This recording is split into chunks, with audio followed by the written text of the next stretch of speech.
Chikkamagaluru Kadur ಭಾಗದಲ್ಲೆಲ್ಲ ಬೈಕ್ಗೆ Palestine ಧ್ವಜ ಕಟ್ಟಿ ಓಡಾಡಿದ್ರು ಪುಂಡರು. ಅದಕ್ಕೆ ಸಂಬಂಧಪಟ್ಟಂತೆ ಕ್ರಮ ಆಗಿದ್ದನ್ನ ಗಮನಿಸಿದ್ವಿ. ಅದರ ಬೆನ್ನಿಗೆ ಈಗ ಶಿವಮೊಗ್ಗ ಸೂಕ್ಷ್ಮ ಪ್ರದೇಶ ಅಂತ ಹೇಳ್ತೀವಿ. ಶಿವಮೊಗ್ಗವನ್ನ ಕೂಡ ಅಲ್ಲೂ ಕೂಡ ಪ್ಯಾಲೆಸ್ತೀನ್ ಪರ ಫ್ಲೆಕ್ಸ್ ಪ್ರದರ್ಶನವಾಗಿದೆ. ತೀರ್ಥಹಳ್ಳಿಯ ಹಣಗೆರೆ ಕಟ್ಟೆಯಲ್ಲಿ ನಡೆದಂತಹ ಘಟನೆ ಇದು. ಫ್ಲೆಕ್ಸ್ ಪ್ರದರ್ಶನ ಅಲ್ಲೇ ಆಗಿರೋದು. ಎರಡು ಧರ್ಮಗಳ ಸೌಹಾರ್ದ ಸ್ಥಳವಾಗಿರುವಂತಹ ಹಣಗೆರೆ ಕಟ್ಟೆ ಮುಜರಾಯಿ ಇಲಾಖೆ ಜಾಗದಲ್ಲಿ ಪ್ಯಾಲೆಸ್ತೀನ್ ಪರ ಫ್ಲೆಕ್ಸ್ಗಳನ್ನು ಅಳವಡಿಸಲಾಗಿದೆ ಅಂತೆ. ಕಿಡಿಗೇಡಿಗಳ ವಿರುದ್ಧ ಕ್ರಮಕ್ಕೆ ಮಾಜಿ ಗೃಹ ಸಚಿವರು ಆಗ್ರಹಿಸಿದ್ದಾರೆ. ಶಿವಮೊಗ್ಗ ಎಸ್ಪಿಗೆ ಪತ್ರ ಬರೆದು ಅರಗ ಜ್ಞಾನೇಂದ್ರ ಒತ್ತಾಯ ಮಾಡಿದ್ದಾರೆ ಕ್ರಮ ಕೈಗೊಳ್ಳಬೇಕು ಅಂತ.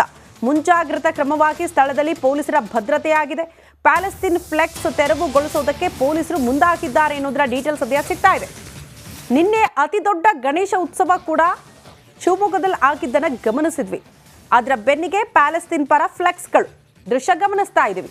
ಈ ಹಿಂದೆ ರಾಜ್ಯದ ಚಿಕ್ಕಮಗಳೂರು ಕಡೂರು ರಸ್ತೆಗಳಲ್ಲಿ, ಅದು ಕೂಡ ಪ್ರಮುಖ ರಸ್ತೆಗಳಲ್ಲೇ ಪುಂಡರು ಬೈಕ್ಗೆ ಪ್ಯಾಲೆಸ್ತೀನ್ ಧ್ವಜ ಕಟ್ಟಿ ಓಡಾಡಿದ್ರು ಅಂತ ಹಿಂದೂ ಕಾರ್ಯಕರ್ತರು ದೊಡ್ಡ ಮಟ್ಟದ ಪ್ರತಿಭಟನೆಗೆ ಮುಂದಾಗಿದ್ರು.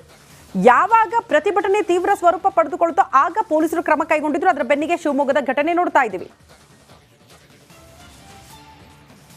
ಜಿಲ್ಲೆಯ ತೀರ್ಥಹಳ್ಳಿ ತಾಲೂಕಿನ ಹಣಗೆರೆ ಹಿಂದೂ ಮುಸ್ಲಿಂ ಭಾವೈಕ್ಯತೆಯ ಒಂದು ಸ್ಥಳ. ಅದು ದರ್ಗಾನು ಕೂಡ ಇದೆ. ಭೂತಪ್ಪ ಚೌಡೇಶ್ವರಿ ದೇವಸ್ಥಾನ ಕೂಡ ಒಂದೇ ಕಾಂಪೌಂಡ್ ಒಳಗಿದೆ. 16,000 ಜನ ಪ್ರತಿ ದಿವಸ ಬಂದು ಹೋಗುವಂತ ಒಂದು ಯಾತ್ರಾ ಸ್ಥಳ ಅದು. ನಿನ್ನೆ ದಿನ ಈದ್ ಮಿಲಾದ್ ಸಂದರ್ಭದಲ್ಲಿ ಯಾರೋ ಕಿಡಿಗೇಡಿಗಳು ವಿ ಸ್ಟ್ಯಾಂಡ್ ವಿತ್ ಪ್ಯಾಲೆಸ್ಟೈನ್ ಅನ್ನುವಂಥ ಒಂದು ಇದನ್ನ ಹಚ್ಚಿದ್ದಾರೆ, ಫ್ಲೆಕ್ಸ್ ಹಚ್ಚಿದ್ದಾರೆ. ಹಾಗಾಗಿ ಇದು ನೋಡಿದ್ರೆ ಇಡೀ ರಾಜ್ಯದಾದ್ಯಂತ ಕೆಲವು ಭಾಗದಲ್ಲಿ ಹಚ್ಚಿದ್ದಾರೆ. ನನಗೆ ಹಣಗೆರೆ ಹಚ್ಚಿದಾಗ ಸ್ವಲ್ಪ ಗಾಬರಿ ಆಯ್ತು. ಯಾಕಂದ್ರೆ ಈ ಬಗ್ಗೆ ಮತ್ತಷ್ಟು ಡೀಟೇಲ್ಸ್ ಅನ್ನ ಕೊಡ್ತಾ ಹೋಗ್ತಾರೆ ನಮ್ಮ ಪ್ರತಿನಿಧಿ ಭೀಮಾ ನಾಯ್ಕ್ ದೂರವಾಣಿ ಸಂಪರ್ಕದಲ್ಲಿ. ಭೀಮಾ ನಾಯ್ಕ್, ಹೇಳಿ ಕೇಳಿ ಶಿವಮೊಗ್ಗ ಕೂಡ ಈಗ ಸೂಕ್ಷ್ಮ ಪ್ರದೇಶ, ಅಂಥದ್ರಲ್ಲಿ ಪ್ಯಾಲೆಸ್ತೀನ್ ಪರ ಫ್ಲೆಕ್ಸ್ಗಳು ಶಾಂತಿ ಭಂಗ ಮಾಡೋ ಉದ್ದೇಶದಿಂದಲೇ ಈ ರೀತಿ ಬೆಳವಣಿಗೆಗಳಾದಂಗೆ ಕಾಣಿಸ್ತಾ ಇದೆ. ಅಟ್ಲೀಸ್ಟ್ ಯಾರು ಕಟ್ಟಿದ್ರು, ಏನಾಗ್ತಾ ಇದೆ, ಪೊಲೀಸರ ಕ್ರಮ ಏನು ಈ ವಿಚಾರಕ್ಕೆ ಸಂಬಂಧಪಟ್ಟಂತೆ? ಶ್ರುತಿ, ಈ ಪ್ರಕರಣಕ್ಕೆ ಸಂಬಂಧಪಟ್ಟಂತೆ ಈಗಾಗಲೇ ದೂರು ಸಹ ದಾಖಲಾಗಿದೆ.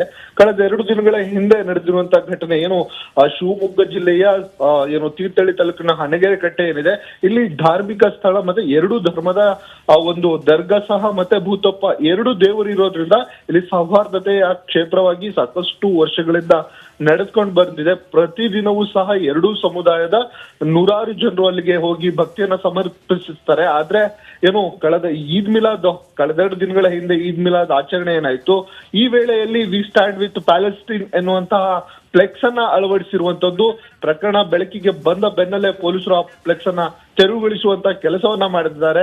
ಆದ್ರೆ ಈ ಪ್ರಕರಣಕ್ಕೆ ಸಂಬಂಧಪಟ್ಟಂತೆ ಈಗಾಗಲೇ ಆರ್ಗ ಜ್ಞಾನೇಂದ್ರ ಅವರು ಸರ್ಕಾರವನ್ನ ಮತ್ತೆ ಶಿವಮೊಗ್ಗ ಜಿಲ್ಲಾ ಪೊಲೀಸ್ ವರಿಷ್ಠಾಧಿಕಾರಿಗಳಿಗೆ ಮನವಿಯನ್ನ ಮಾಡಿಕೊಂಡಿರುವಂತದ್ದು. ಇನ್ನೊಂದೆಡೆ ಆತಂಕವನ್ನ ವ್ಯಕ್ತಪಡಿಸಿರುವಂತದ್ದು. ಏನಕ್ಕಂದ್ರೆ ಈ ಹಿಂದೆ ಕುಕ್ಕರ್ ಬಾಂಬ್ ಬ್ಲಾಸ್ಟ್ ಪ್ರಕರಣ ಆಗಿರ್ಬೋದು ಅಥವಾ ರಾಮೇಶ್ವರದಲ್ಲಿ ನಡೆದಿರುವಂತಹ ಬಾಂಬ್ ಬ್ಲಾಸ್ಟ್ ಪ್ರಕರಣ ಆಗಿರ್ಬೋದು, ಎಲ್ಲಾ ಘಟನೆಗಳಿಗೆ ತೀರ್ಥಹಳ್ಳಿ ಮೂಲ ಇಲ್ಲಿನ ಕೆಲವರು ಶಂಕಿತ ಉಗ್ರರು ಈ ಪ್ರಕರಣವನ್ನ ಮಾಡಿದ್ರು ಅನ್ನುವಂತಹ ಆರೋಪ ಇತ್ತು.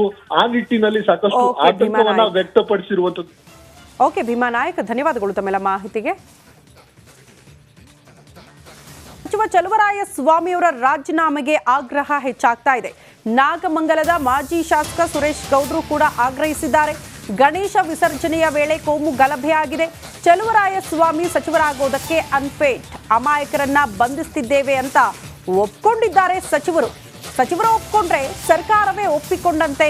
ಮಾನ ಮರ್ಯಾದೆ ಇದ್ರೆ ರಾಜೀನಾಮೆ ನೀಡಬೇಕು. ನಾಗಮಂಗಲದಲ್ಲಿ ಮಾಜಿ ಶಾಸಕ ಸುರೇಶ್ ಗೌಡ ವಾಗ್ದಾಳಿ ನಡೆಸಿದ್ದಾರೆ. ಸಚಿವ ಚಲುವರಾಯ ಸ್ವಾಮಿ ಮಂಡ್ಯ ಜಿಲ್ಲೆಯ ಉಸ್ತುವಾರಿ ಕೂಡ ಹೌದು, ನಾಗಮಂಗಲ ಅವರ ಸ್ವಕ್ಷೇತ್ರ ಕೂಡ ಹೌದು. ಹಾಗಾಗಿ ಅಲ್ಲಿ ಗಲಭೆಗೆ ಅವರೇ ಕಾರಣ, ಒಂದು ರೀತಿ ಅವರೇ ಪ್ರಚೋದನೆ ಕೊಟ್ಟಂಗೆ ಕಾಣಿಸ್ತಾ ಇದೆ ಅಂತ ಮಾಜಿ ಶಾಸಕರು ಗಂಭೀರ ಆರೋಪ ಮಾಡ್ತಿದ್ದಾರೆ. ಅಮಾಯಕರು ಅಂತ ಗೊತ್ತಿದ ಮೇಲೆ ಸರ್ಕಾರ ಏನು ಮಾಡ್ತೈತಂತ್ರಿ? ಮಾನ ಮರ್ಯಾದೆ ಇಲ್ವಾ ಅವ್ರಿಗೆ? ಅಮಾಯಕರು ಅಂತ ಗೊತ್ತಿದ ಮೇಲೆ ಜೈಲಲ್ಲಿ ಹಾಕಿದ್ದಾರೆ ಅವರು. ಅಮಾಯಕರು ಅಂತ ಗೊತ್ತಿದ್ದು ಜೈಲಿಗೆ ಹಾಕಿದ್ದಾರೆ. ಹಂಗಾದ್ರೆ ಇವರು ಒಪ್ಕೊಂಡ್ಮೇಲೆ ಇನ್ನೇನೈತೆ? ಫೇಲ್ಯೂರ್ ಅಲ್ವಾ? ಅವರ ಮುಂದಿನ ಜೀವನದಲ್ಲಿ ಭವಿಷ್ಯದಲ್ಲಿ ಏನೇನು ತೊಂದರೆಗಳಾಗ್ತವೆ ಯುವಕರ ಭವಿಷ್ಯದಲ್ಲಿ ಅಂತ ಕನಿಷ್ಠ ಜ್ಞಾನ ಬೇಡವಾ? ಅಮಾಯಕರು ಹಾಕ್ಬಿಟ್ಟಿದ್ದೀವಿ ಅಂತ ಇವರೇ ಒಪ್ಕೊಳ್ಳೋದಾದರೆ ನಾವು ಅವತ್ತಿಂದ ಹೇಳ್ತಾ ಇದ್ದೀವಿ, ಅಮಾಯಕರನ್ನ ಯಾಕೆ ಅರೆಸ್ಟ್ ಮಾಡ್ತೀರಿ, ಯಾಕೆ ಜೈಲಿಗೆ ಕಳಿಸ್ತೀರಿ ಅಂತ. ಅವರೇ ಒಬ್ಬ ಮಂತ್ರಿನ ಒಪ್ಕೊಂಡು ಆದಮೇಲೆ ಇನ್ನು ನಾವೇನು ಹೇಳಬೇಕು, ಅಲ್ಲಿ ಸರ್ಕಾರ ಯಾವ ರೀತಿ ಏನು ನಡೆಸ್ಕೊಳ್ತದೆ ಅಂತಕ್ಕಂಥ ಅರ್ಥ ಮಾಡ್ಕೋಬೇಕಾಗ್ತದೆ. ಅಂದರೆ ಯಾರೋ ಏನೋ ಮಾಡೋದಕ್ಕೆ ನನಗೆ ನಂಬರ್ ಬೇಕು ಅಂತ ಯಾರು ಇನ್ನೋಸೆಂಟ್ಗಳನ್ನ ತೊಗೊಂಡು ಜೈಲಿಗೆ ಹಾಕ್ಬಿಡೋದಾ? Is unfit to be a minister or in charge of any district. ಮಾತಾಡಿದ್ರೆ ರಾಜಕಾರಣ ಮಾತಾಡೋದು ಅಂತ ಹೇಳ್ತಾರೆ. ಸರ್ಕಾರವೇ ಒಬ್ಬ ಮಂತ್ರಿ ಒಪ್ಕೊಂಡಂದ್ರೆ ಸರ್ಕಾರ ಒಪ್ಕೊಂಡಂಗೆ, ಹೌದು ಇನ್ನೋಸೆಂಟ್ ಪೀಪಲ್ನ ಹಾಕಿದ್ದೀವಿ ಜೈಲಿಗೆ, ಏನು ಅರ್ಥ ಇದೆಲ್ಲ?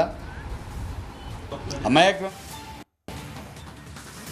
ಚಿಕ್ಕಮಗಳೂರು ಕಡೂರು ಭಾಗದಲ್ಲೆಲ್ಲ ಬೈಕ್ಗೆ ಪ್ಯಾಲೆಸ್ತೀನ್ ಧ್ವಜ ಕಟ್ಟಿ ಓಡಾಡಿದ್ರು ಪುಂಡರು. ಅದಕ್ಕೆ ಸಂಬಂಧಪಟ್ಟಂತೆ ಕ್ರಮ ಆಗಿದ್ದನ್ನ ಗಮನಿಸಿದ್ವಿ. ಅದರ ಬೆನ್ನಿಗೆ ಈಗ ಶಿವಮೊಗ್ಗ ಸೂಕ್ಷ್ಮ ಪ್ರದೇಶ ಅಂತ ಹೇಳ್ತೀವಿ, ಶಿವಮೊಗ್ಗವನ್ನ ಕೂಡ ಅಲ್ಲೂ ಕೂಡ ಪ್ಯಾಲೆಸ್ತೀನ್ ಪರ ಫ್ಲೆಕ್ಸ್ ಪ್ರದರ್ಶನವಾಗಿದೆ. ತೀರ್ಥಹಳ್ಳಿಯ ಹಣಗೆರೆ ಕಟ್ಟೆಯಲ್ಲಿ ನಡೆದಂತಹ ಘಟನೆ ಇದು. ಫ್ಲೆಕ್ಸ್ ಪ್ರದರ್ಶನ ಅಲ್ಲೇ ಆಗಿರೋದು.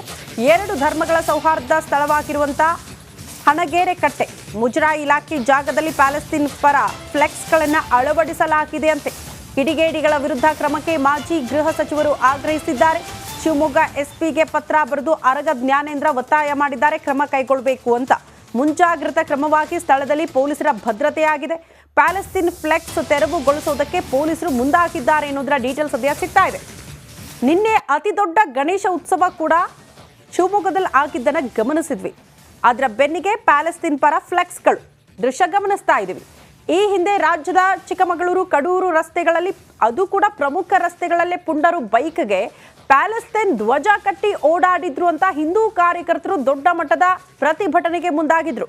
ಯಾವಾಗ ಪ್ರತಿಭಟನೆ ತೀವ್ರ ಸ್ವರೂಪ ಪಡೆದುಕೊಳ್ತೋ ಆಗ ಪೊಲೀಸರು ಕ್ರಮ ಕೈಗೊಂಡಿದ್ರು. ಅದರ ಬೆನ್ನಿಗೆ ಶಿವಮೊಗ್ಗದ ಘಟನೆ ನೋಡ್ತಾ ಇದ್ದೀವಿ.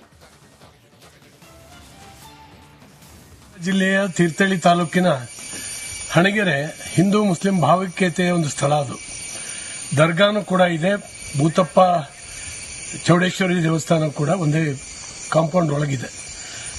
16,000 ಜನ ಪ್ರತಿ ದಿವಸ ಬಂದು ಹೋಗುವಂತ ಒಂದು ಯಾತ್ರಾ ಸ್ಥಳ ಅದು. ನಿನ್ನೆ ದಿನ ಈದ್ ಮಿಲಾದ್ ಸಂದರ್ಭದಲ್ಲಿ ಯಾರೋ ಕಿಡಿಗೇಡಿಗಳು ವಿ ಸ್ಟ್ಯಾಂಡ್ ವಿತ್ ಪ್ಯಾಲೆಸ್ಟೈನ್ ಅನ್ನುವಂಥ ಒಂದು ಇದನ್ನ ಹಚ್ಚಿದ್ದಾರೆ, ಫ್ಲೆಕ್ಸ್ ಹಚ್ಚಿದ್ದಾರೆ. ಹಾಗಾಗಿ ಇದು ನೋಡಿದ್ರೆ ಇಡೀ ರಾಜ್ಯದಾದ್ಯಂತ ಕೆಲವು ಭಾಗದಲ್ಲಿ ಹಚ್ಚಿದ್ದಾರೆ. ನನಗೆ ಹಣಗೆರೆ ಹಚ್ಚಿದಾಗ ಸ್ವಲ್ಪ ಗಾಬರಿ ಆಯ್ತು. ಯಾಕಂದ್ರೆ ಈ ಬಗ್ಗೆ ಮತ್ತಷ್ಟು ಡೀಟೇಲ್ಸ್ ಅನ್ನ ಕೊಡ್ತಾ ಹೋಗ್ತಾರೆ ನಮ್ಮ ಪ್ರತಿನಿಧಿ ಭೀಮಾ ನಾಯ್ಕ್ ದೂರವಾಣಿ ಸಂಪರ್ಕದಲ್ಲಿ. ಭೀಮಾ ನಾಯ್ಕ್, ಹೇಳಿ ಶಿವಮೊಗ್ಗ ಕೂಡ ಈಗ ಸೂಕ್ಷ್ಮ ಪ್ರದೇಶ, ಅಂಥದ್ರಲ್ಲಿ ಪ್ಯಾಲೆಸ್ತೀನ್ ಪರ ಫ್ಲೆಕ್ಸ್ಗಳು ಶಾಂತಿ ಭಂಗ ಮಾಡೋ ಉದ್ದೇಶದಿಂದಲೇ ಈ ರೀತಿ ಬೆಳವಣಿಗೆಗಳಾದಂಗೆ ಕಾಣಿಸ್ತಾ ಇದೆ. ಅಟ್ಲೀಸ್ಟ್ ಯಾರು ಕಟ್ಟಿದ್ರು, ಏನಾಗ್ತಾ ಇದೆ, ಪೊಲೀಸರ ಕ್ರಮ ಏನು ಈ ವಿಚಾರಕ್ಕೆ ಸಂಬಂಧಪಟ್ಟಂತೆ? ಶ್ರುತಿ, ಪ್ರಕರಣಕ್ಕೆ ಸಂಬಂಧಪಟ್ಟಂತೆ ಈಗಾಗಲೇ ದೂರು ಸಹ ದಾಖಲಾಗಿದೆ. ಕಳೆದ 2 ದಿನಗಳ ಹಿಂದೆ ನಡೆದಿರುವಂತಹ ಘಟನೆ ಏನು ಶಿವಮೊಗ್ಗ ಜಿಲ್ಲೆಯ ತೀರ್ಥಹಳ್ಳಿ ತಾಲೂಕಿನ ಹಣಗೆರೆ ಕಟ್ಟೆ ಏನಿದೆ, ಇಲ್ಲಿ ಧಾರ್ಮಿಕ ಸ್ಥಳ ಮತ್ತೆ 2 ಧರ್ಮದ ಒಂದು ದರ್ಗಾ ಸಹ ಮತ್ತೆ ಭೂತಪ್ಪ 2 ದೇವರು ಇರೋದ್ರಿಂದ ಇಲ್ಲಿ ಸೌಹಾರ್ದತೆಯ ಕ್ಷೇತ್ರವಾಗಿ ಸಾಕಷ್ಟು ವರ್ಷಗಳಿಂದ ನಡೆದುಕೊಂಡು ಬಂದಿದೆ. ಪ್ರತಿದಿನವೂ ಸಹ 2 ಸಮುದಾಯದ 100 ಜನರು ಅಲ್ಲಿಗೆ ಹೋಗಿ ಭಕ್ತಿಯನ್ನ ಸಮರ್ಪಿಸುತ್ತಾರೆ. ಆದ್ರೆ ಕಳೆದ ಈದ್ ಮಿಲಾದ್, ಕಳೆದ 2 ದಿನಗಳ ಹಿಂದೆ ಈದ್ ಮಿಲಾದ್ ಆಚರಣೆ ಏನಾಯ್ತು, ಈ ವೇಳೆಯಲ್ಲಿ ವಿ ಸ್ಟ್ಯಾಂಡ್ ವಿತ್ ಪ್ಯಾಲೆಸ್ಟೈನ್ ಎನ್ನುವಂತಹ ಫ್ಲೆಕ್ಸ್ ಅನ್ನ ಅಳವಡಿಸಿರುವಂತದ್ದು ಪ್ರಕರಣ ಬೆಳಕಿಗೆ ಬಂದ ಬೆನ್ನಲ್ಲೇ ಪೊಲೀಸರು ಆ ಫ್ಲೆಕ್ಸ್ ಅನ್ನ ತೆರವುಗೊಳಿಸುವಂತ ಕೆಲಸವನ್ನ ಮಾಡಿದ್ದಾರೆ. ಆದ್ರೆ ಈ ಪ್ರಕರಣಕ್ಕೆ ಸಂಬಂಧಪಟ್ಟಂತೆ ಈಗಾಗಲೇ ಆರ್ಗ ಜ್ಞಾನೇಂದ್ರ ಅವರು ಸರ್ಕಾರವನ್ನ ಮತ್ತೆ ಶಿವಮೊಗ್ಗ ಜಿಲ್ಲಾ ಪೊಲೀಸ್ ವರಿಷ್ಠಾಧಿಕಾರಿಗಳಿಗೆ ಮನವಿಯನ್ನ ಮಾಡಿಕೊಂಡಿರುವಂತದ್ದು. ಇನ್ನೊಂದೆಡೆ ಆತಂಕವನ್ನ ವ್ಯಕ್ತಪಡಿಸಿರುವಂತದ್ದು. ಏನಕ್ಕಂದ್ರೆ ಈ ಹಿಂದೆ ಕುಕ್ಕರ್ ಬಾಂಬ್ ಬ್ಲಾಸ್ಟ್ ಪ್ರಕರಣ ಆಗಿರ್ಬೋದು ಅಥವಾ ರಾಮೇಶ್ವರದಲ್ಲಿ ನಡೆದಿರುವಂತಹ ಬಾಂಬ್ ಬ್ಲಾಸ್ಟ್ ಪ್ರಕರಣ ಆಗಿರ್ಬೋದು, ಎಲ್ಲಾ ಘಟನೆಗಳಿಗೆ ತೀರ್ಥಹಳ್ಳಿ ಮೂಲ ಇಲ್ಲಿನ ಕೆಲವರು ಶಂಕಿತ ಉಗ್ರರು ಈ ಪ್ರಕರಣವನ್ನ ಮಾಡಿದ್ರು ಅನ್ನುವಂತಹ ಆರೋಪ ಇತ್ತು. ಆ ನಿಟ್ಟಿನಲ್ಲಿ ಸಾಕಷ್ಟು ಆತಂಕವನ್ನ ವ್ಯಕ್ತಪಡಿಸಿರುವಂತದ್ದು. ಓಕೆ ಭೀಮಾ ನಾಯಕ್, ಧನ್ಯವಾದಗಳು ತಮ್ಮೆಲ್ಲ ಮಾಹಿತಿಗೆ. ಸಚಿವ ಚಲುವರಾಯ ಸ್ವಾಮಿಯವರ ರಾಜೀನಾಮೆಗೆ ಆಗ್ರಹ ಹೆಚ್ಚಾಗ್ತಾ ಇದೆ.